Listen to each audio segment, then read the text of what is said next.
Bonjour et bienvenue à tous à ce troisième cours sur la psychologie transcendantale. Vous allez voir, aujourd'hui ça va être très intéressant. On a un cours très fascinant à partager.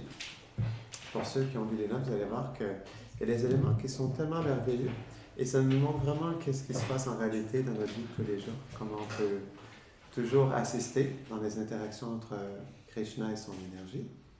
Si vous voulez, vous pouvez vous rapprocher, il y a une place ici.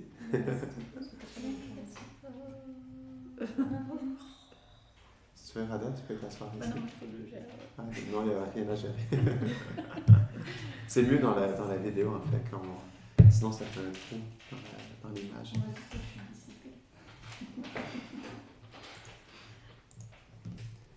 Ok. Donc, premièrement, je voulais vous poser la question. Donc, c'est le troisième cours. On a déjà parlé quand même de sujets très pertinents par rapport à cette psychologie. Comment nous percevoir, comment comprendre qu'est-ce qu'on est réellement, puis comment se placer par rapport à tout ça. Qu'est-ce qui se passe dans notre vie de tous les jours. Ce qu'on explique, ça, c'est la position naturelle de l'âme. Et plus on l'applique, au début, justement, comme tu expliquais, comme il y a l'influence de l'énergie matérielle, comme on est dans un corps qui est fait d'énergie matérielle, ça semble long, ça semble distant et ça semble insurmontable. Mais comme on va voir aujourd'hui, c'est pas si insurmontable que ça en a l'air. Ça dépend quelle est notre perspective de ce combat, de cet aspect insurmontable. Oui? Alors du coup, parce qu'aujourd'hui j'ai eu une question qui m'est venue et c'est très en lien avec ce que tu viens de dire. C'est que effectivement, Krishna il met des épreuves dans notre quotidien. Et ces épreuves-là, on dit qu'elles nous font progresser. C'est ce que j'ai entendu dire. Alors moi, j'avais pas cette perception-là. Pour moi, les épreuves que Krishna mettait dans notre vie, pour nous, pour moi, dans la vision que j'avais, c'était plus comme des mises en scène qui permettaient de prouver notre amour à Krishna. Et je trouvais que c'était plus joli comme ça. Maintenant que j'ai compris que c'était peut-être des épreuves pour nous permettre de progresser, j'ai eu une question qui m'est venue et je me suis dit, mais qu'est-ce qui progresse là-dedans? Est-ce que c'est mon faux ego? Est-ce que c'est mon intelligence qui va progresser? Ou est-ce que c'est véritablement mon âme qui de toute façon est en train de dormir, quoi? C'est une très bonne question. Ça va dépendre comment tu te disposes par rapport à tout ça. En fait, Prabhupada, il explique qu'il y a deux aspects lorsque nous nous engageons dans le service de dévotion. Il explique ça dans le Nectar de la dévotion, je crois que c'est le chapitre 21. Puis il expose quelque chose de vraiment intéressant.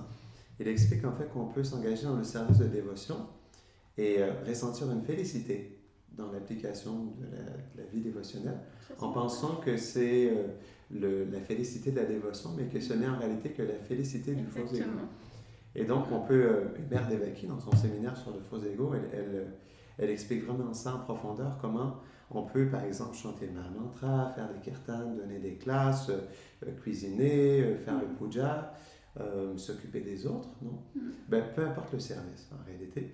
Et on peut, en pensant qu'on nourrit notre âme, nourrir notre ambition personnelle. Exactement. Parce qu'il y a deux aspects dans le cœur de l'âme conditionnée, comme on est tatasta, non? Comme aussi il y a ce mental conflictuel. Il y a deux, on pourrait dire, il y a deux influences en nous. Il y a l'influence de l'ambition personnelle, qui veut dire de faire les choses, mais pour soi-même, non? Dans le but de nourrir son faux ego. Et il y a aussi le service, l'attitude de service. On pourrait dire la disposition de l'âme à servir Krishna et les dévots. Donc, il y a ces deux influences-là qui viennent dans le cœur. Et on peut justement soit nourrir le faux ego, ou soit nourrir cette attitude de service ou cette relation avec Krishna, dépendamment de notre disposition intérieure, de notre mentalité. C'est pourquoi on pourrait dire dans ça, il y a une ligne qui est subtile parce que, comme le faux ego, il nous donne une satisfaction subtile du fait de s'engager dans le service de dévotion, eh bien, on peut se tromper puis nourrir ça au lieu de nourrir l'âme, en fait. Oui, mais exactement. De notre relation avec Krishna. Et dans cette chose-là, en fait, nous, quelle est notre véritable perception en réalité? Est-ce qu'on a une véritable perception sur si on nourrit notre faux ego? Parce qu'effectivement, plus on fait des actes dévotionnels et plus l'âme peut quand même goûter une satisfaction, mais à travers ce corps aussi, ça peut goûter une satisfaction parce qu'on est placé dans la vertu, donc il y a un certain bonheur qui vient. Servir les dévots, servir la déité, il peut y avoir une profonde satisfaction, mais alors dans ces cas-là, le but qu'on va atteindre, c'est les planètes édéniques, mais pas plus. Tu vois ce que je veux dire? Du coup, nous, notre perception, elle est fausse, elle est erronée dans tout ça. C'est-à-dire qu'on peut goûter des choses dans ce monde en se disant que c'est l'âme qui va goûter ça. et c'est notre sentiment éternel qui vient et qui se développe, alors qu'en réalité, la seule chose qui va être en train de se développer, c'est notre faux ego. Tout à fait, tout à fait.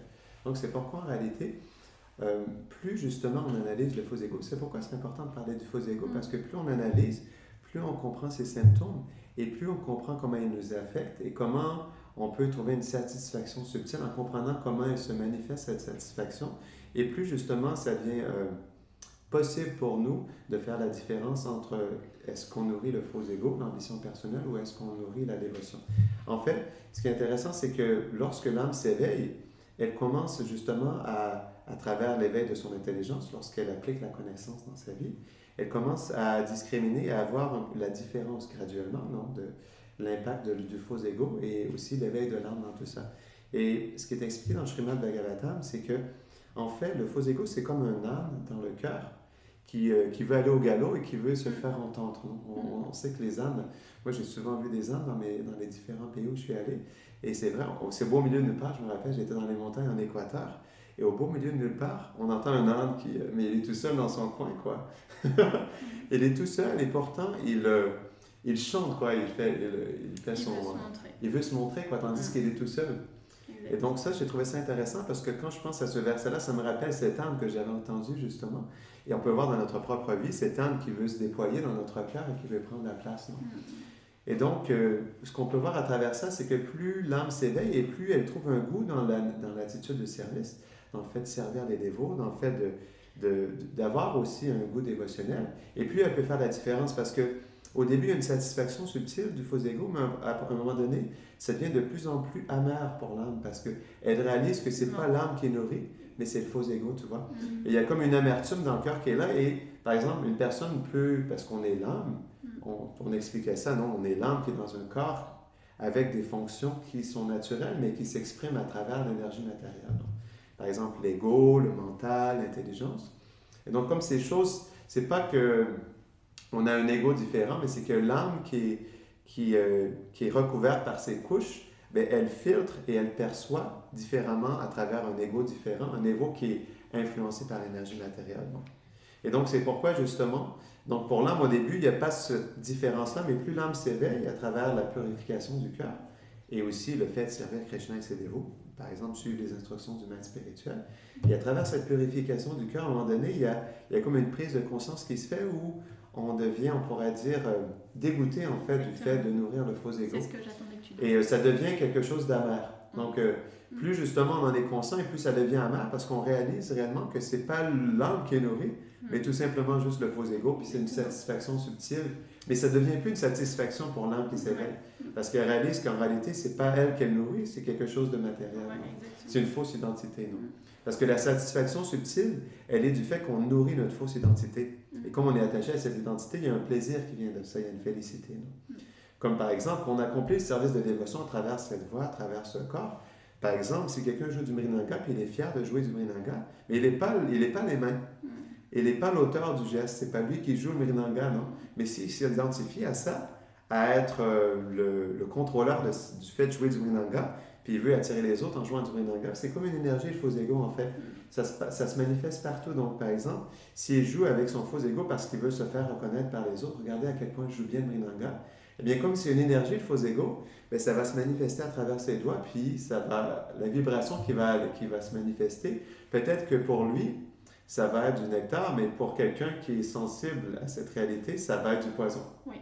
Et donc, c'est pourquoi, justement, plus on s'éveille et plus cette subtilité, elle devient, on pourrait dire, on arrive à la voir et on devient, comme on l'expliquait, dégoûté, puis on souhaite s'en détacher, puis on souhaite se réajuster pour se disposer à être vraiment dans l'attitude de service. Et ça, c'est un point important que tu dis, c'est que effectivement, quand c'est le faux ego qui fait quelque chose, il y a cette énergie qui est là autour. Peut-être la personne, elle ne va pas le sentir, parce que ça dépend à quel stade de la vie spirituelle elle est. Et donc, elle ne va pas forcément le sentir. D'autres personnes autour, ils vont peut-être se dire « Waouh, c'est un super grand joueur de Mridanga », ou peu importe l'activité qu'il est en train de faire. Mais ceux qui sont sensibles à la dévotion, ils peuvent percevoir. Alors si quand il chante, quand il joue, quand il cuisine, est-ce que c'est de la dévotion ou est-ce que c'est du faux ego qui nous a donné Donc c'est pourquoi en réalité, c'est très important de parler du faux ego aussi. Puis je me disais peut-être même qu'on pourrait avoir un cours là-dessus parce que ça nous aide, comme on fait avec la psychologie, plus par rapport au mental, non? Puis là on était avec le mental et l'essence, mais aussi comprendre cet aspect en nous qui fait en sorte que on peut passer complètement en dehors de la traque, je ne sais pas comment on dit, la rail de chemin de fer. En dehors de la piste en pensant qu'on nourrit quelque chose, mais en réalité, on nourrit la fausse. La chose, c'est que cette illusion, elle est tellement forte qu'on peut être persuadé d'être dans le bon chemin alors qu'on n'y est pas.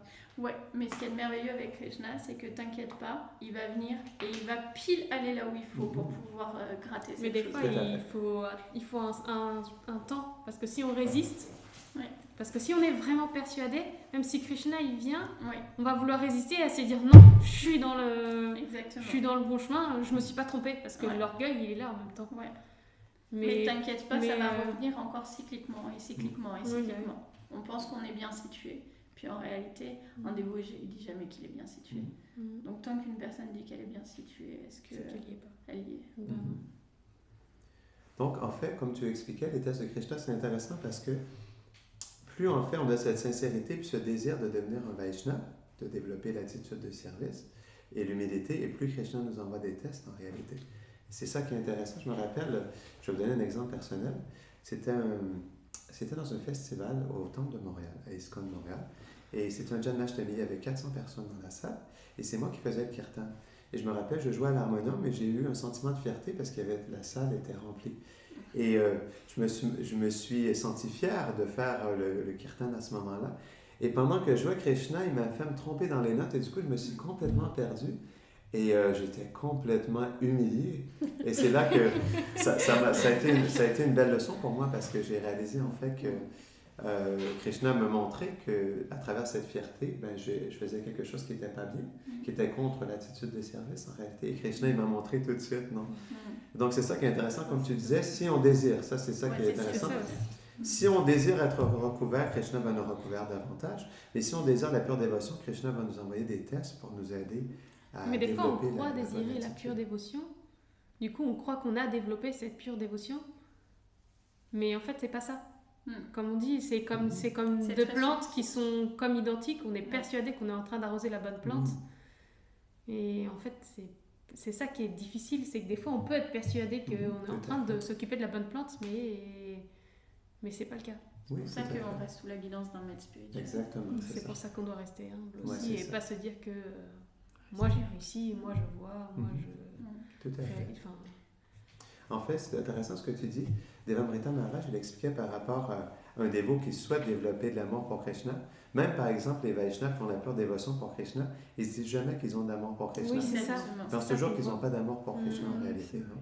Et ça, c'est intéressant parce que plus on s'éveille, ça c'est tellement un beau point en réalité, plus on s'éveille à la dévotion et plus on voit notre inqualification. Plus on voit à quel point on est des âmes conditionnées en réalité. En fait, plus on s'éveille et plus on voit notre conditionnement en réalité. C'est l'opposé. Plus on voit notre faux égo agir, plus on voit justement notre difficulté aussi dans la vie dévotionnelle. Gurudev, il expliquait ça, il disait que de toute façon, quelqu'un qui a vu Radha et Krishna ou les associés et qui a vu sa Swarup, etc., je trouvais que c'était un beau point. Il voit des êtres qui sont tellement qualifiés que c'est pas que l'humilité c'est quelque chose qui se travaille et qui va s'acquérir par l'exercice. C'est vraiment quelque chose qui vient dans le cœur parce que c'est une réalité. C'est comme on n'est pas au niveau de Radha et Krishna et on ne sera jamais au niveau de Radha et Krishna. Jamais au niveau de tous leurs serviteurs, de tous leurs associés, de tous leurs amis. Du coup, il y a juste une humilité qui vient profondément à ce niveau-là. C'est là qu'on peut voir si quelqu'un a une profonde réalisation du monde spirituel ou pas. Tout à fait. Bien sûr. OK. Donc, je vais commencer avec les notes. Le point, c'est que peu importe avec quoi nous interagissons, tout est la réalité. C'est Krishna. Ainsi, l'élément illusoire est que nous pensons que ce n'est pas Krishna et sa puissance interne. Et à cause de cela, alors elle se manifeste en tant que puissance externe et nous sommes alors conditionnés. Donc, ce qui est intéressant, c'est que ça explique dans ça que, en réalité, c'est juste une question de perception. Et comme tu expliquais, c'est difficile de toujours se remettre dans cette perception. C'est toujours un travail constant d'essayer de retourner en fait à cet état d'esprit, comme nous sommes des âmes tatasta. et qu'on ne sommes pas on pourrait dire, dans l'état d'esprit de la pure dévotion, naturellement, il y a toujours un travail à faire pour nous, comme ce n'est pas quelque chose de spontané. Il faut toujours revenir. C'est pourquoi, justement, je trouvais que la psychologie transcendantale, c'était quelque chose qui était intéressant, parce qu'on peut voir à travers tout ça que c'est un travail de tous les jours en réalité. C'est comme, par exemple, de développer l'attitude de service, de pouvoir se connecter avec le maître spirituel, de pouvoir mieux se disposer par rapport à notre service. C'est vraiment un travail de tous les jours. C'est comme, par exemple, je ne sais pas qui expliquait ça, c'était un Vaishnav qui disait que l'abandon, c'est pas quelque chose qui se fait en 2 temps, 3 mouvements, c'est quelque chose qu'on développe à tous les jours, un peu à tous les jours en réalité. Donc, c'est intéressant.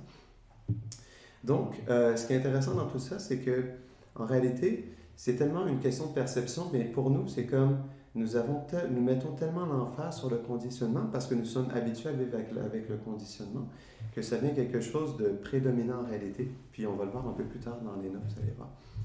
Bon, je vais continuer.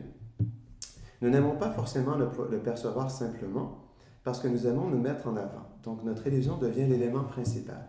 Mais en fait, l'élément principal est Krishna et son interaction avec ses puissances. Mais nous établissons que nous sommes le centre. C'est pourquoi nous rendons notre attachement si grand et si insurmontable. C'est insurmontable, non pas parce que ce n'est pas quelque chose que l'on peut dépasser, mais parce que c'est déjà Krishna. Le problème est que nous rendons notre situation conditionnée plus importante qu'elle ne l'est réellement. C'est ça notre difficulté, c'est la cause de la contamination matérielle. Après avoir entendu ça, qu'est-ce que vous pensez de tout ça?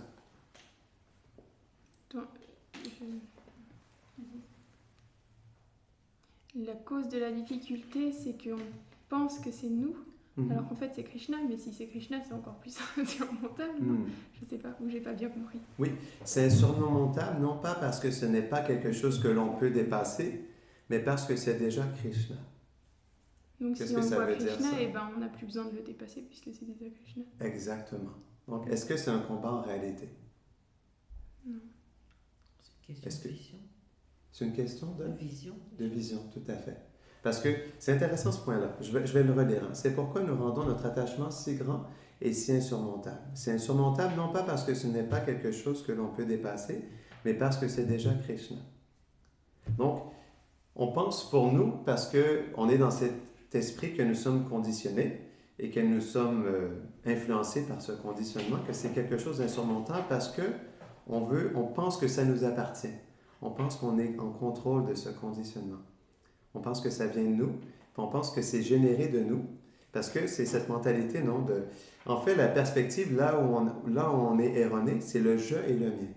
On pense que je suis ce corps et que cette nature que j'ai, elle m'appartient et qu'elle me permet de faire des choses dans ce monde pour mon plaisir, non? Donc, c'est là où il y a une fausse perspective en réalité, dans le « je » et le « mien », non? Et à cause qu'on est attaché justement à ce conditionnement, parce qu'il y a cet esprit de contrôle et de penser qu'on est bénéficiaire de tout ce qui vient avec ce corps, bien naturellement pour nous, lorsqu'on fait face au fait de on pourrait dire, dissoudre le faux égo et on pourrait dire, engager ce conditionnement dans le service de Krishna, mais comme il y a un attachement qui est là, il y a comme une résistance qui fait que pour nous, en fait, parce que c'est attaché à nous, on pense que c'est attaché à nous, puis on pense que ça vient de nous, eh bien, il y a comme quelque chose d'insurmontable parce que ça vient de moi. Tandis que si on perçoit de plus en plus, non, si on pourrait dire, on cultive cet aspect de percevoir que ce conditionnement, il vient de Krishna aussi, et c'est insurmontable parce que c'est lui, alors ça n'a plus le même impact en fait dans notre vie parce qu'on réalise que ce conditionnement que je n'arrivais pas à dépasser, c'est pas que j'ai besoin de le dépasser, c'est que j'ai besoin d'accepter que c'est Krishna. Comme Arjuna. C'est ça. Exactement, c'est ça. La libère beaucoup les âmes. Oui, c'est ça, exactement. Donc, au début, il pensait qu'il était en contrôle, non? Puis dans cet aspect de contrôle, il voulait tout abandonner parce qu'il pensait qu'il était en contrôle des résultats puis qu'il était l'auteur de ses actes et que s'il faisait ça, eh bien, les autres allaient souffrir puis ça allait être de sa faute, non? Et donc, à cause de ça, il était complètement mal situé en réalité. Donc, c'est tellement un beau point, ça, non? C'est insurmontable, non pas parce que ce n'est pas quelque chose que l'on peut dépasser, mais parce que c'est déjà Krishna. Non. C'est ça qui est intéressant. Donc, c'est ça le problème. Là, je vais le relire parce que c'est trop beau. Le problème est que nous rendons notre situation conditionnée plus importante qu'elle ne l'est réellement. C'est ça notre difficulté, parce que nous établissons que nous sommes le centre. C'est tout simplement une question de perspective en réalité. Tout simplement. Et comme tu expliquais, et pour nous tous, je m'inclus complètement là-dedans aussi, pourquoi moi j'aime tant en fait ce cours de psychologie, c'est que j'ai vu dans ma propre personnalité tellement de difficultés à pouvoir me placer dans l'attitude de service. Et c'est pourquoi pour moi cette connaissance-là, elle a été vraiment merveilleuse parce qu'elle m'a permis, de par ma réceptivité, d'autant que je peux l'avoir, justement d'essayer de percevoir justement les difficultés qui étaient en moi, les résistances, et là où j'ai besoin de travailler. C'est pourquoi pour moi, ça, je l'apprécie tellement, cette connaissance, parce que ça m'aide à voir justement sur quoi je dois continuer à travailler, sur quoi j'ai encore des résistances, sur quoi au quotidien, parfois, je n'arrive pas justement à me connecter à cet aspect qui est si simple en réalité, non? Et c'est pourquoi ça, c'est intéressant, parce que c'est tellement pertinent à ce qu'on vit dans notre vie de tous les jours. Et on en a tellement besoin, en réalité. On en a tellement besoin. Comme on est dans un conditionnement qui est lourd, comme l'expliquait chez la Prabhupada, c'est pas qu'on peut se défaire de ça en 2 temps, 3 mouvements, mais on peut constamment essayer, parce qu'en anglais on dit « trying is perfection », non? Et notre effort, c'est ce qui nous permet de prouver à Krishna aussi qu'on veut relationner avec lui. Notre effort sincère malgré nos difficultés, malgré notre conditionnement. Notre effort sincère jour après jour, comme Krishna dit en fait dans la Bhagavad Gita, il dit « Il n'y a pas de plus cher que lui, et celui qui est tolérant, il est très très cher à mon cœur. » Donc Krishna, il voit la constance dans les dévots, à essayer, malgré les difficultés, à bien se positionner. C'est comme ça aussi qu'il nous aide, qu'il parfois nous donne des réalisations, ou parfois, comme tu disais, nous envoie des tests aussi pour nous aider à progresser dans tout ça. Non? Oui? Disons que la chose, le point même sur ce qu'on disait au tout début, c'est qu'il y a quand même un piège dans le fait d'être testé et de penser qu'on va devenir une meilleure version de nous-mêmes. Alors que ce qu'on cultive à ce moment-là, c'est qu'une illusion. Tout à fait. Donc, en fait, le test refait sortir nos difficultés en réalité. Donc, qu'est-ce qu'on perçoit là-dedans? C'est ça où il peut y avoir un piège en réalité. Est-ce qu'on perçoit plus notre déchéance et plus notre incapacité, justement, à la dévotion ou à l'attitude de service? Ou est-ce qu'on pense qu'on s'éveille ou que réellement on fait... C'est exactement ça que je veux dire. Oui, non, mais vas-y. Je dis juste que dans l'épreuve et le fait qu'on dépasse certaines épreuves, il y a cet aspect-là qui peut venir de devenir une meilleure personne avec ce corps, avec ce faux ego, avec ce mental, avec cette intelligence. Mais que là-dedans, ça peut être encore un plus grand piège. Ça veut dire que plus on évolue spirituellement, entre guillemets, plus on progresse dans la vie spirituelle et plus c'est dangereux finalement. Tout à fait, de voir que par exemple, s'il y a des qualités qui se manifestent, parce que en fait dans le Madhura Kadambini, Vishwanath Chakravarti Thakur, il explique qu'il y a des anarthas qui peuvent venir du fait de pratiquer la dévotion. Dans le sens où la dévotion, elle donne des résultats. Elle apporte, par exemple, elle peut donner la félicité ou elle peut même nous aider à développer des qualités en nous. Et justement, si ces qualités, elles se développent, mais pour nourrir notre faux ego, alors au lieu de nourrir la dévotion, c'est les anarthas qui se manifestent davantage dans notre cœur. Puja et Pratishta. Oui, exactement, c'est ça. On pourrait... Puja, Pratishta et Loba, c'est quoi? C'est le profit, l'adoration, la distinction, le profit et l'adoration, c'est ça. Donc, 3 aspects qui peuvent être nourris, en fait, même en pratiquant le service de dévotion. Donc, je vais relire, en fait, le verset du Bhagavatam, du 11e chant. C'est intéressant, on avait lu la dernière fois, la semaine passée. Donc, dans ce monde, tout ce qui est perçu par le mental, la parole, les yeux ou d'autres sens est moi seul et rien d'autre que moi. Vous tous, s'il vous plaît, comprenez cela par une simple analyse des faits. Donc, le problème, c'est que nous pensons qu'il y a autre chose. Il y a Krishna et tout ça, puis il y a moi et ma Maya. Nous sommes très attachés à notre Maya. Et c'est ça qui est compliqué. C'est que, comme on expliquait tout à l'heure, c'est que, en réalité, le conditionnement n'est pas aussi important, mais comme nous sommes attachés à Maya, qu'est-ce que ça veut dire être attaché à notre Maya? Qu'est-ce que vous en pensez? Je et le mien. Pardon? C'est ça? Non, le jeu et le mien. Le jeu et le mien, tout à fait. Oui, exactement, c'est ça. Bon, c'est intéressant, nous sommes très attachés à notre Maya, ce qui veut dire qu'en réalité, pourquoi ça devient un combat pour nous, pourquoi c'est difficile, pourquoi il y a une résistance, c'est parce que nous sommes attachés à cette identification et à ce conditionnement, tout simplement. Est-ce qu'il y a des questions par rapport à ça, ou est-ce que quelqu'un d'autre veut ajouter quelque chose? Non? C'est bon, d'accord. Donc, un 11e de seconde, c'est en fait ce que nous appliquons dans un moment d'analyse, de réflexion et d'action sur tout ce avec quoi nous interagissons. C'est l'espace de temps que le mental peut réellement percevoir. C'est donc le temps qu'il faut pour devenir parfait dans la conscience de Krishna. Et par rapport à ça, j'ai une histoire à vous partager de Maharaj Katwanga. Est-ce que vous connaissez Maharaj Katwanga? C'est une histoire dans le Bhagavatam, je ne sais pas si dans quel chant, je ne me rappelle plus exactement. Et donc, c'est un grand roi qui était très puissant. Et donc, pour les demi-dieux, il avait demandé, c'était pour un combat avec les démons, avec les asuras. Il lui avait demandé d'aller sur le champ de bataille pour se battre. Non? Donc, il était allé, puis il avait gagné la bataille. Et les demi-dieux lui avaient demandé, est-ce qu'on peut t'offrir une bénédiction, comme tu nous as aidés, en fait, pour cette guerre contre les démons? Est-ce qu'on peut faire quelque chose? Est-ce qu'on peut te bénir de quelque chose? Et donc, Maharaj Katwanga, il a demandé quand est-ce qu'il allait mourir, le moment où il allait quitter son corps. Et donc, les sages qui étaient présents lui ont dit, parce que c'était sa bénédiction qu'il allait reçue, et donc ils leur ont dit qu'il allait mourir à l'instant. Non, je crois que c'était... Il allait mourir dans 24 minutes, non. Et donc, comme il allait mourir très prochainement, donc il a décidé de tout abandonner, mais il était sur les planètes édéniques. Donc, le temps qu'il retourne immédiatement sur Terre, il y avait déjà 12 minutes qui étaient passées. Donc, il lui restait 12 minutes. Et comme il savait qu'il allait mourir dans 12 minutes, en fait, il est rentré dans une profonde méditation. Et il a médité sur Krishna, puis il s'est absorbé comme il était sur le point de quitter son corps. Il s'est absorbé profondément dans une méditation sur Krishna. Et cette intensité dans sa méditation lui a permis, en fait, de retourner au monde transcendantal. Donc, c'est sûr que ce sont des divertissements particuliers, mais ça nous montre quand même le pouvoir de la méditation. Comme Krishna l'explique dans la Bhagavad Gita, non? Dans le chapitre 8, dans le verset 6, il explique l'état d'esprit qu'on a au moment de la mort, c'est cette destination qu'on atteint dans notre prochaine vie. Non? Et donc, dans le 1/11e de seconde, c'est ça qui est intéressant, non?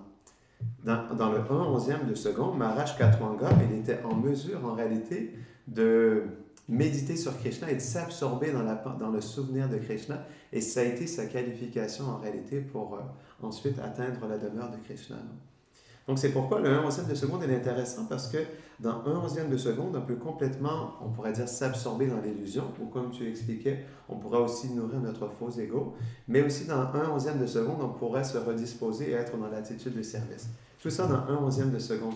Donc, c'est pourquoi l'instant présent, il est vraiment important, parce que c'est ça qui nous permet de mieux nous positionner. Et plus on médite sur ça, en fait, sur cette connaissance, et plus en réalité aussi, on peut justement, dans l'instant présent, essayer d'appliquer cette connaissance pour voir comment on peut mieux se positionner dans l'instant présent. Est-ce qu'il y avait des questions par rapport à ça? Des réflexions? C'est bon? Ça va? D'accord. Bah, je ne sais pas si c'est dans le sujet, du coup, je n'ose pas dire. J'ai peur de sortir du sujet, mais par rapport à ton histoire, c'est bien, c'est intéressant. Hein. Mais cette méditation, ok, mais la méditation qu'on a à l'instant de la mort, elle est difficile à contrôler. On peut se dire qu'on va y arriver tout de suite parce qu'on va avoir, comme on disait, le faux ego de se dire qu'on peut y arriver. Mais ce qui se passe au moment où on va mourir, il n'est pas contrôlé. On peut essayer de faire en sorte toute notre vie qu'au moment de la mort, on va se concentrer sur la bonne chose, mais c'est pas si simple. Oui, tout à fait. Ben, c'est pourquoi c'est tellement important. C'est complètement hors de notre contrôle. Oui, bien sûr. Même c'est expliqué dans le Bhagavatam, c'est comme 1000 scorpions qui nous piquent en même temps. C'est intense le moment de la mort. Mais il y a aussi quelque chose qui est expliqué, c'est qu'il y a comme un flashback de toute notre vie qui déroule devant nous, comme un film en fait, qui déroule devant nous, toutes nos impressions de notre vie. Et ça a quand même un impact important aussi. Donc, par exemple, si on passe notre vie entière à, on pourrait dire, recevoir de plus en plus d'impressions dévotionnelles dans le fait de servir le maître spirituel, d'adorer la déité, de regarder les formes des déités, de chanter le mantra, d'écouter des descriptions sur Krishna, c'est quand même des impressions profondes qui viennent dans notre subconscient, non? Et donc, si on passe le reste de notre vie à adorer Krishna et de servir ses dévots, puis de continuer justement à nourrir les impressions spirituelles, mais au moment de la mort, il va y avoir un impact de ça aussi, non? Parce que qu'est-ce qui se passe au moment de la mort? On fait face à tous nos attachements. Et si on est attaché à Krishna et ses dévots, ben c'est ce qui va ressortir au moment de la mort. Ce qui ressort le plus, c'est nos attachements les plus profonds, quoi. On voit, j'ai été déjà dans le service avec des gens qui quittaient leur corps. Et souvent, au moment de la mort, c'est comme, OK, ils veulent demander pardon, ils ont oublié de faire ça, ils se sentent mal parce qu'ils n'ont pas réussi à faire telle chose ou parce qu'ils ont fait du mal aux autres. Et c'est les choses les plus importantes dans la vie ou ce qu'ils ont oublié de faire qui revient au moment de la mort, quoi. Donc, c'est intéressant parce que oui, c'est sûr qu'il y a quelque chose qui est en dehors de notre contrôle, mais on peut quand même aussi dans l'instant présent jusqu'au reste de notre vie, en fait. Essayer de nous nourrir de plus en plus d'impressions dévotionnelles pour que ça ait un poids au moment de la mort. Parce que le but, c'est que, par exemple, même s'il y a une souffrance, une personne, quand elle est sur le point de quitter son corps, il y a une intensité. Et à quoi, ok, je vais poser la question, à quoi elle pense au moment de quitter son corps? C'est sûr qu'il y a quelque chose d'intense, puis il y a une souffrance qui la prend. Mais comme elle est sur le point de tout quitter, il y a quand même quelque chose qui est là. Il y a comme une prise de conscience. Non? Il y a une pensée qui est là, quoi. C'est parce que par rapport à ça, je pense que c'est un exemple, moi, qui m'est resté dans le mental. Parce que là, par exemple, tu parles de personnes qui sont dans des hôpitaux, qui savent qu'ils vont bientôt mourir, donc ils ont, entre guillemets, le temps de réfléchir. Moi, par rapport à l'expérience qui m'a marquée vraiment, et que là, je réalise que comment on peut contrôler notre mental, c'est ma cousine. Moi, c'est vraiment un exemple qui va me rester toute ma vie. Parce que ma cousine, elle a failli mourir parce qu'elle s'est retrouvée dans un accident de voiture, elle a fait des tonneaux, elle avait le bras à l'extérieur, etc. Et elle-même, elle a été étonnée de ce qu'elle a pensé à ce moment-là, où elle était en train de faire des tonneaux, où elle allait peut-être mourir. Et la seule chose qu'elle a pensé à ce moment-là, c'était, elle avait perdu sa chaussure, et c'était mince, j'ai perdu ma chaussure, mince, j'ai perdu ma chaussure. Même elle, après l'accident, elle s'est dit, mais pourquoi j'ai pensé, j'ai perdu ma chaussure? Il y avait des choses bien plus importantes. Elle avait son compagnon qui était à côté, il y avait plein de choses. Elle n'a même pas pensé à son compagnon qui était à côté et qui allait peut-être mourir aussi. Elle-même qui allait peut-être mourir, c'était juste, je vais perdre ma chaussure. C'est dans cette chose-là où on peut se dire qu'on va contrôler quelque chose. Même elle, bon, je ne vais pas dire qu'elle ait pensé à quelque chose de spirituel, elle n'a pas de vie spirituelle. Mais même rien qu'à un niveau matériel, sentimental, etc., même ça, c'était pas si simple. D'accord. Parce qu'on peut dire, c'est pas... Enfin, même si... Je sais pas comment dire. Même si elle avait cultivé d'autres attachements, tout ça, c'est même pas l'attachement de son compagnon ou de ses parents ou de je sais pas qui est revenu à ce moment-là. C'était quelque chose de tellement plus bas qui est revenu. Enfin, tu vois ce que je veux dire? Tout à fait. Parce que là, ça se serait passé en quelques instants. Je sais pas comment le dire. Je pense que le moment de la mort, il est différent pour chaque individu. Tu vois, comme je pourrais donner un autre exemple aussi, mon grand-père, quand il a quitté son corps, ça c'était juste le moment où il a quitté son corps. Il s'est levé les bras dans les airs, il a dit c'est beau, c'est beau, c'est beau, puis il s'est mis à pleurer, puis il a quitté son corps comme ça. Après ça, qu'est-ce qu'il a atteint, on ne sait pas, ça dépend de son état de conscience et de son karma, donc c'est dur à dire, mais je pense que c'est différent pour chaque individu. Bien sûr, il y a toujours un risque parce que c'est le test final, donc il peut se passer quelque chose où justement notre conscience n'est pas pleinement absorbée, puis elle se focalise sur un détail insignifiant, comme tu expliquais, qui fait qu'en réalité, si on pense à une chaussure au moment de la mort, est-ce que c'est vraiment de bon augure? Bien sûr, c'est un moment qui est délicat, mais ça ne veut pas dire qu'on peut ne pas se préparer à ça aussi. Comme on voit dans l'exemple de Bhakti Tirtha Swami, il a passé les 2 derniers mois avant de quitter son corps à lire sur les divertissements de Krishna à Vrindavan. Il ne voulait pas entendre parler des problèmes, ou il ne voulait pas qu'on l'identifie comme un maître spirituel. Il voulait juste s'absorber en fait dans la réalité de Krishna donc, pendant les 2 derniers mois. Et c'est un bon exemple quand même, c'est sûr, ce n'est pas une personnalité ordinaire, mais il nous montre par son exemple comment se préparer à la mort. Donc il y a une manière qu'on peut... disons que le Vaishnava, il veut mourir d'une certaine manière dans l'association des dévots, dans le kirtan, dans l'écoute des gloires de Krishna. Il y a une manière dont, puis il y a des dévots qui sont des docteurs, ou je crois que c'est une infirmière, une dévote qui est une infirmière qui a écrit un livre là-dessus et qui explique en fait comment accompagner une personne dans la mort. Comment l'aider justement dans les dernières étapes de sa vie, jusqu'au dernier moment, à penser plus profondément à Krishna et à se préparer à ça, justement, à absorber sa conscience dans cette réalité, à aider la personne aussi à méditer sur cette chose, à avoir de l'écoute, permettre à la personne d'écouter des choses qui vont l'aider à penser à Krishna. C'est sûr, comme tu expliquais, il y a un moment qui est comme décisif, qui est en dehors de notre contrôle, mais ça ne veut pas dire qu'on ne peut pas se préparer à ça et qu'on ne peut pas avoir des ressources pour nous aider justement à être absorbés le plus possible jusqu'au moment final. Donc c'est ça qui est intéressant. Disons que c'est pourquoi, bien sûr, les gens meurent de toutes sortes de façons différentes en réalité, mais en même temps, pour les Vaishnavas, on veut aussi, parce que pour nous c'est le test final et on est sensible à ça, on veut se préparer le mieux possible, quoi. Comme on voit comment même aussi, c'est pas qu'il avait besoin de ça, mais comment aussi les disciples de Prabhupada l'accompagnaient jusqu'à ses derniers moments à chanter des kirtans, à être avec lui. C'était dans leur désir de le servir, juste de l'accompagner pour lui, son cheminement vers son retour à Krishna.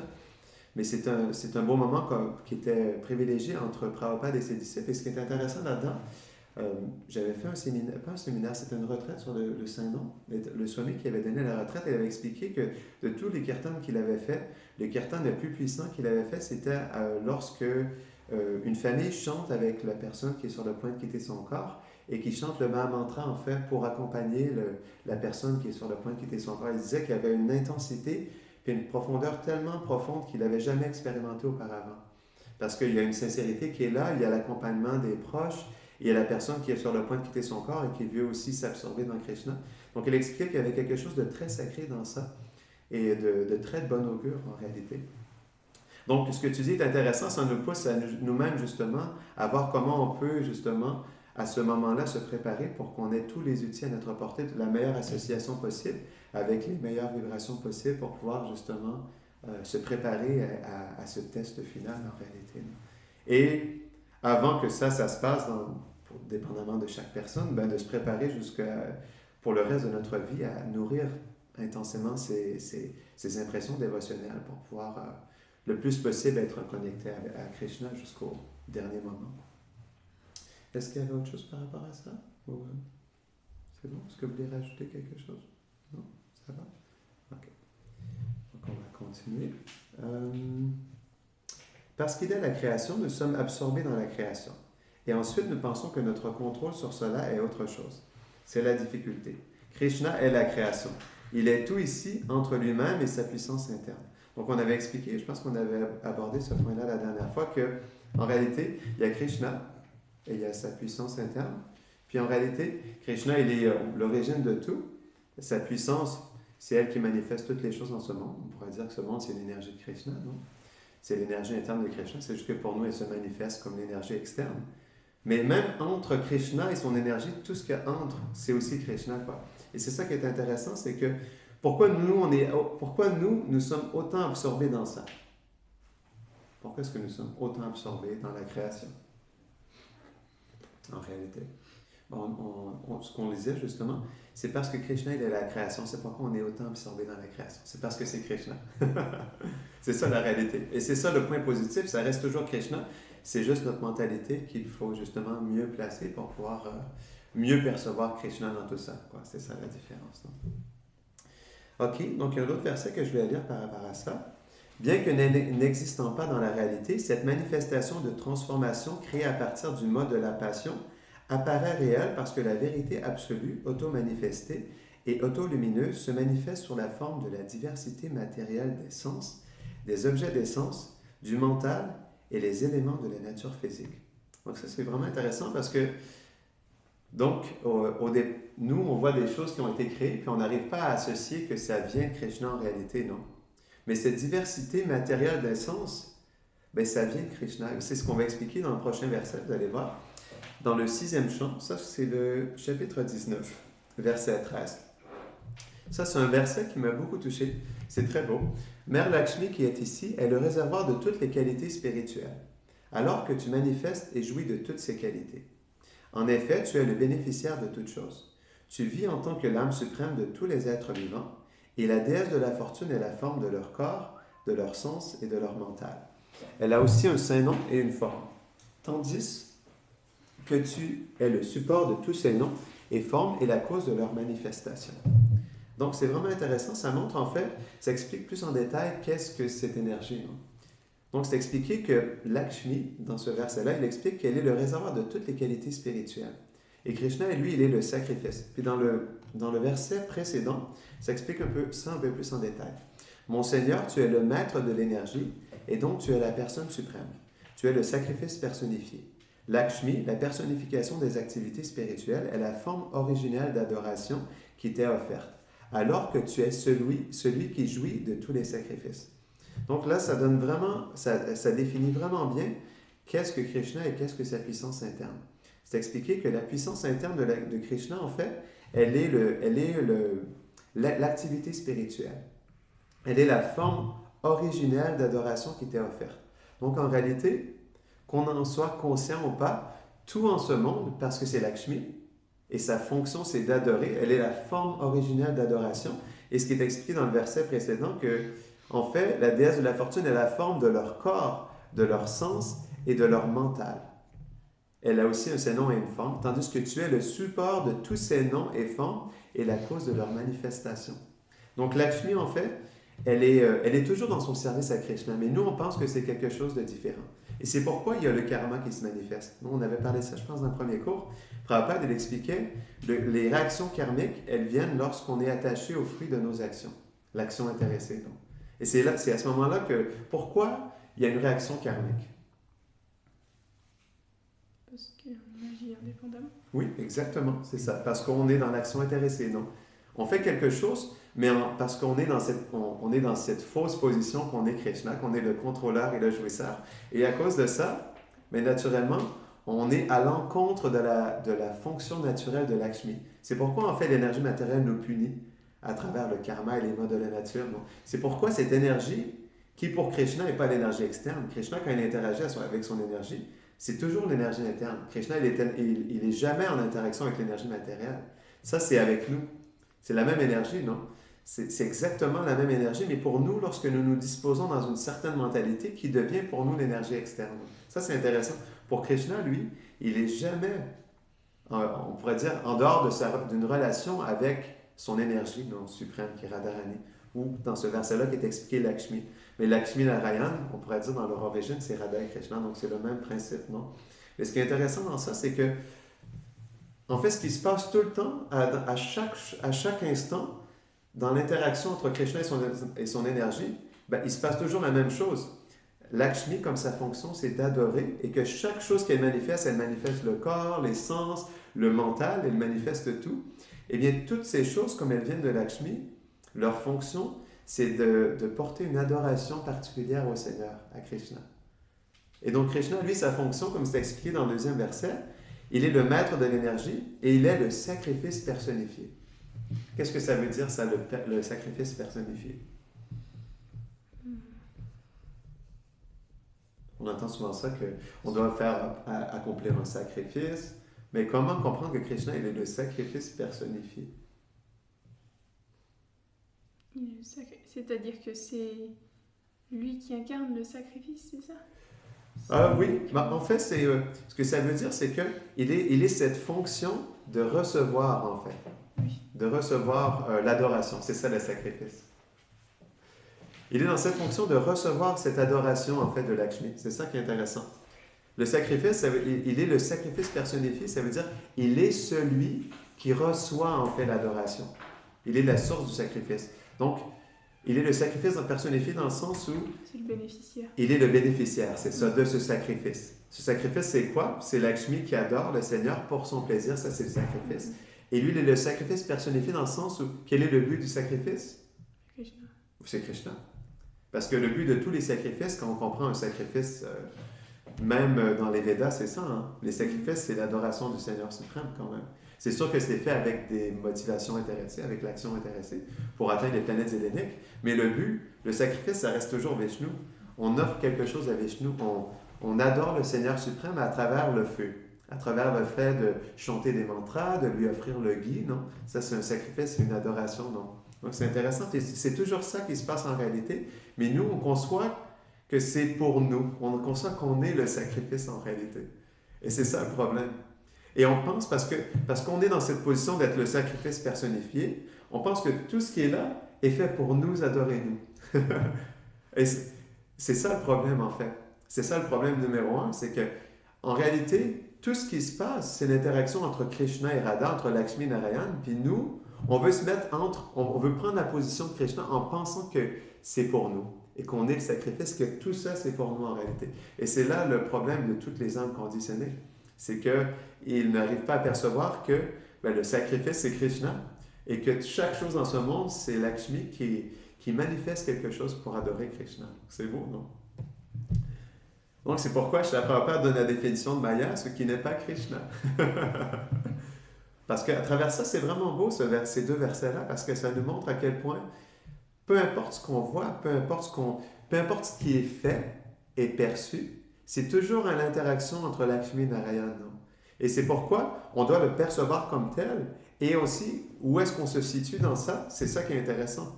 Et c'est là où, justement, l'âme, elle veut prendre la position masculine. On va en parler un peu plus. Tout ce que nous voyons, toute cette diversité, c'est Lakshmi qui le manifeste. Parce que la diversité vient de la nature féminine. Mais nous pensons que nous sommes Dieu, nous sommes ceux qui profitent de Lakshmi. Donc c'est ça l'illusion. Alors elle se transforme en énergie matérielle. Ainsi, nous faisons l'expérience du monde matériel. Donc c'est ce qui se passe en réalité. Parce que la diversité, elle vient de la nature féminine, on pense que cette diversité, elle vient de nous. Mais nous pensons que nous sommes Dieu, nous sommes ceux qui profitent de Lakshmi. Donc c'est ça le problème, c'est que nous sommes disposés à penser que cette énergie, elle est faite pour notre plaisir. Et c'est là où justement on peut comprendre pourquoi il y a la souffrance dans ce monde. Pourquoi il y a des réactions karmiques. Pourquoi des mauvaises choses se manifestent dans la vie de bonnes personnes. C'est parce que dans leur vie passée ou dans le début de leur vie, ils ont accompli des choses qui étaient à l'encontre de la fonction de l'âme et à l'encontre de la fonction de Lakshmi, qui est d'adorer Krishna, et qui ont fait en sorte qu'ils ont reçu des réactions karmiques à cause de ça. Donc toute la souffrance dans ce monde, elle vient du fait en réalité qu'on s'approprie être Krishna, puis on veut prendre cette adoration pour nous, et ça crée toute la souffrance dans ce monde en réalité. Donc c'est ça l'aspect du sacrifice, et je trouve que perçu de cette manière-là, bien, le sacrifice, il prend beaucoup plus de valeur, beaucoup plus de substance quand on comprend que le sacrifice est toujours dans le but d'assister cette interaction entre Krishna et Radha, son énergie suprême. Est-ce qu'il y a des choses par rapport à ça, des questions ou des réflexions? Ou ça va? C'est bon? D'accord. Donc, notre idée que nous sommes le mental, que nous sommes les éléments du champ d'action, l'environnement, c'est l'illusion. Pourquoi pensons-nous ainsi? Parce que nous pensons que nous sommes Krishna. Parce que Krishna est celui qui est l'origine de toutes ces choses. Voulant ainsi prendre sa position, nous nous identifions donc à ce qui est, en réalité, Krishna.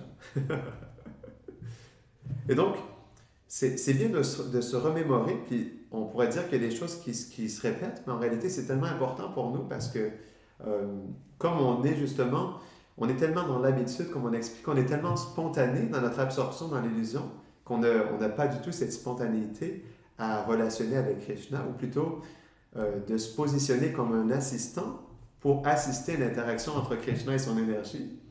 Eh bien, c'est pourquoi, justement, pour nous, c'est une difficulté parce que on n'est pas dans cette disposition naturelle due au conditionnement, quoi.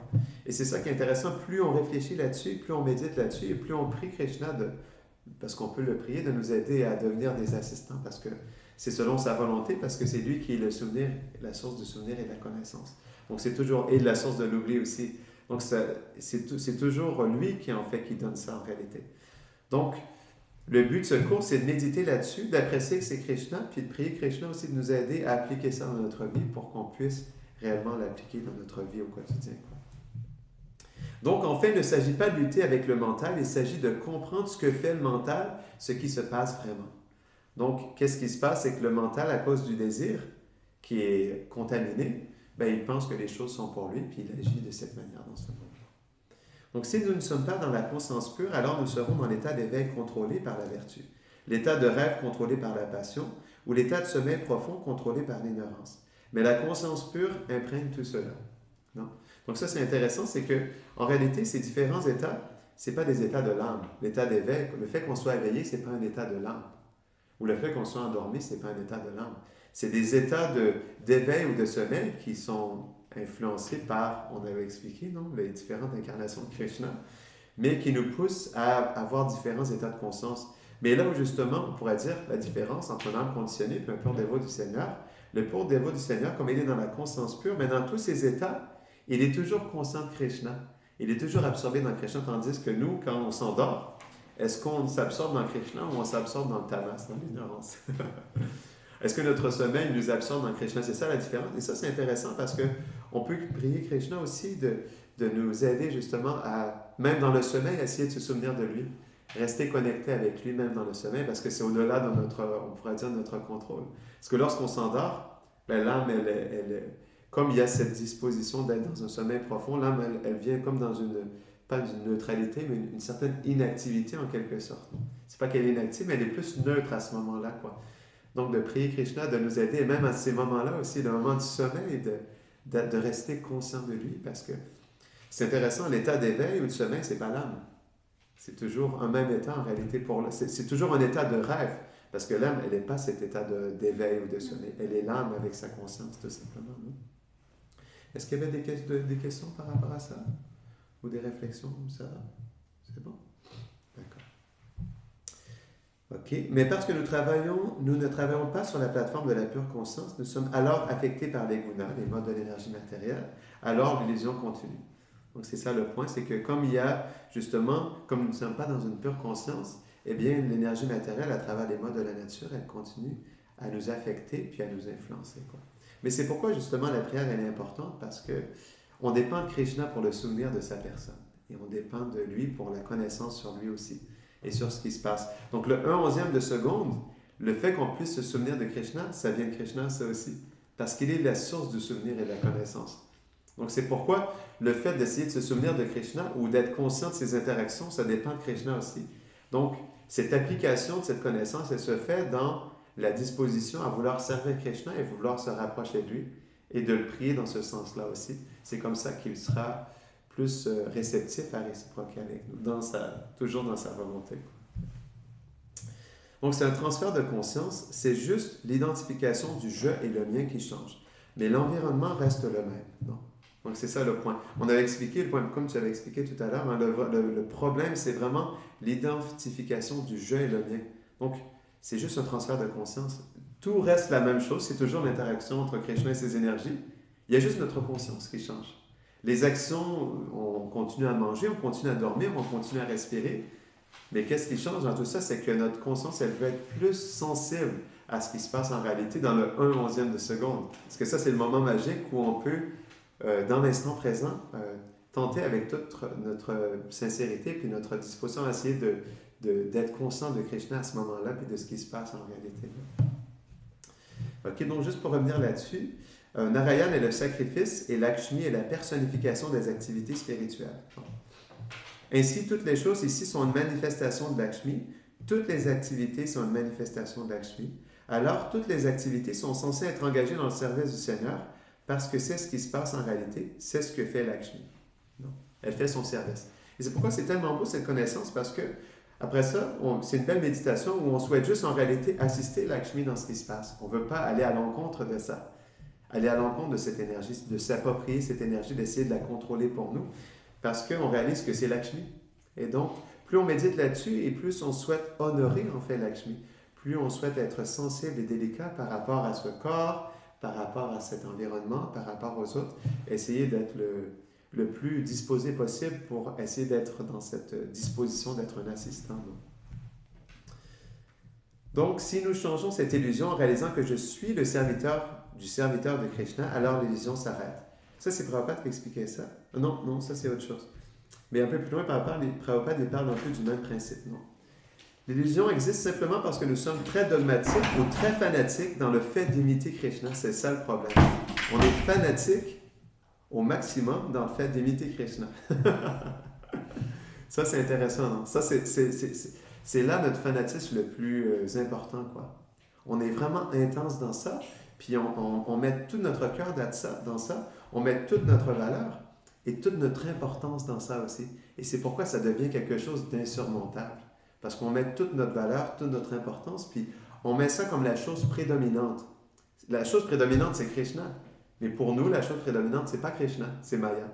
Pourquoi c'est Maya la chose prédominante pour nous, en réalité? Parce qu'on prend. Oui, exactement, c'est ça, parce qu'on prend. Parce qu'on pense que c'est notre Maya, je suis le contrôleur et je suis attaché à Maya et Maya est fait pour moi, en réalité. Est-ce qu'il y a autre chose par rapport à ça? Ou ça va? Donc on peut prier Maya oui. pour prier pour qu'elle nous aide justement à se relier à Krishna. Tout à fait, parce que c'est la même énergie en réalité, non? Prabhupada, il explique ça, puis c'est vraiment intéressant. Cette même énergie, c'est pas une énergie différente. Parce que, comme on avait expliqué, pour Krishna, c'est pas une énergie différente. Elle est toujours ce qu'elle est. Pour Krishna, c'est Lakshmi, pour Krishna, c'est Radha. Donc, dépendamment quel nom on porte, mais en réalité, ça vient toujours de Krishna, non? Donc, c'est toujours le même, pour lui, c'est toujours la même énergie, mais pour nous, juste parce qu'on est dans une humeur différente, on n'est pas dans cette disposition d'être des assistants de Krishna, eh bien, cette énergie, elle se manifeste comme l'énergie externe, comme l'illusion. C'est ça l'illusion. C'est juste que pour nous, elle se manifeste comme ça, parce qu'on s'est disposé de cette manière-là, en réalité. Est-ce que ça répond à ta question? Est-ce qu'il y avait autre chose par rapport à ça? C'est bon? Ça va? Okay. Pourquoi notre vie spirituelle est-elle un combat? Parce que nous pensons que nous nous battons avec ce qui nous appartient. Mais ce n'est pas à nous. Si ce n'est pas à nous, il n'y a pas de combat. C'est juste une question de prise de conscience, être toujours absorbé dans des situations et des activités qui nous garderont connectés. Ce n'est pas vraiment un combat. Le combat est avec nous-mêmes. Nous le désirons tout simplement. Donc pourquoi le combat il est avec nous-mêmes? Le combat, on avait expliqué la dernière fois, il n'y a pas Satan. Ce n'est pas quelque chose d'externe qui... le problème est en nous, non. Le combat est avec nous-mêmes, nous le désirons tout simplement. C'est intéressant, non? Parce qu'on choisit. Exactement. Krishna. On choisit par voir Krishna. Mais est-ce qu'on choisit vraiment? Parce que, enfin, je sais pas... Je trouve que c'est pas simple. Je sais pas, c'est pas que tu te dis, bon, ça y est, je choisis de... Ben, comme on a expliqué, c'est 1/11 de seconde. Et en fait, pour nous, la différence, c'est qu'on choisit, mais on doit toujours rechoisir. C'est ça le point, parce qu'on est tatasta. C'est ça le point. Et ça sera toujours comme ça, mais on va toujours continuer à choisir Krishna. Parce que comme on est dans un corps, et comme on est tatasta, ça veut dire qu'on est facilement influençable, il y aura toujours, avec le mental conflictuel qu'on a, il y aura toujours cet esprit conflictuel en nous, avec, par exemple, on a expliqué qu'est-ce que c'est l'esprit conflictuel, c'est que dans notre conscience, ou plutôt dans notre éveil de conscience, ben, on réalise qu'on devrait faire les choses de cette manière, comme on discute ensemble de se positionner d'une certaine manière, non? De se disposer d'une bonne manière, d'une manière d'être un assistant, non? Et donc, c'est pourquoi, en réalité, on doit toujours faire le choix de se positionner ainsi. Comme on a fait le choix de s'absorber dans l'illusion, on fait le même choix de se positionner comme un serviteur. C'est une question de choix. Ça, c'est notre choix, c'est notre libre arbitre. Il n'y a personne d'autre que nous qui a pris le choix de s'absorber dans cette illusion. C'est l'âme qui désire. Le désir, il vient de l'âme. Le mental, ces fonctions-là, elles sont perverties à travers l'énergie matérielle, mais l'âme, plutôt le désir, c'est l'âme. C'est juste qu'il est influencé par... Est-ce que l'âme peut désirer sans réalisation? Enfin, tu vois, je veux dire... Ben, elle peut réaliser sans... Qu'est-ce que tu veux dire sans réalisation? Bah, c'est pas forcément une réalisation concrète, mais enfin, tu vois, pour choisir... Je sais pas comment dire. J'ai perdu mes fils de mes pensées. Parce qu'on dit, par exemple, on dit souvent, on peut pas... Enfin, pour abandonner le gâteau rassis, il faut trouver un gâteau qui est meilleur, tu vois, c'est ce qu'on dit. Je sais pas si c'est logique, si vous me suivez. Mais est-ce qu'on peut se dire, là, même si on n'a pas eu une réalisation supérieure, bon, ça y est, je désire Krishna maintenant, parce que si c'est ça, eh ben, on sera toujours réemporté par des choses pour lesquelles on aura plus de goût, en fait, finalement, dans ce monde matériel, alors que, ultimement, ça n'a aucune valeur, mais... on ne s'en rend pas forcément compte sur le moment où on est juste emporté. Tout à fait. Ben, par rapport à ce que tu dis, il y a une belle prière de Satchidananda Swami, je vais vous la partager. Il dit, OK, Krishna, même si lorsque je regarde les objets des sens et je m'attache aux objets des sens, s'il te plaît, vois qu'en réalité, ce n'est que toi que je veux regarder. Ce n'est que toi que je veux voir. Même si, par exemple, je désire autre chose que toi dans mon cœur, je désire des choses matérielles. S'il te plaît, perçois dans mon cœur qu'en réalité, je désire réellement être avec toi, non? Si j'entends des choses mondaines, si j'entends ou je m'entretiens dans du prajalpa, des choses mondaines, s'il te plaît, Krishna, puisses-tu percevoir que, en réalité, je ne souhaite entendre que les glorifications sur ta personne. C'est très beau comme prière, c'est qu'on reste une âme spirituelle et l'âme, elle est le désir. Et bien sûr, notre désir, au départ, il n'est pas complètement pur, mais plus on entend parler du réel désir, et aussi on entend parler du désir des purs dévots, et plus on souhaite cultiver ce désir. Donc, le désir, au début, il est par exemple, c'est pas que le désir, il n'est pas là, c'est que, est-ce qu'il est intense, ou est-ce qu'il est constant, ou est-ce qu'il est, comment je pourrais dire, est-ce qu'il est vraiment puissant, tu vois? Est-ce qu'il est plus fort que toute autre chose, ou est-ce que... Mais le désir, il reste là, tu comprends? Même qu'on désire à 10%, à 30%, à 50% ou à 100%, le désir, il est là. Et en anglais, on dit « trying is perfection ». L'essai est la perfection. Donc, le désir de relationner avec Krishna, c'est la chose la plus précieuse pour l'âme, même si elle est recouverte par plein de couches, même si elle a faux égaux, même si elle a des désirs matériels dus au recouvrement de toutes nos impressions passées. Mais si l'âme désire quelque chose, même si c'est à 10%, même si c'est au plus profond de son être, ça reste là, tu vois. Et ça, c'est la chose la plus précieuse pour l'âme. Tu comprends? Ça reste toujours la chose la plus précieuse. Parce que tu pourrais désirer, on a désiré depuis des millions d'existences, des millions de choses dans ce monde, mais toutes ces choses-là, par rapport au fait de désirer devenir un serviteur éternel de Krishna, ça n'a aucune valeur en réalité, non?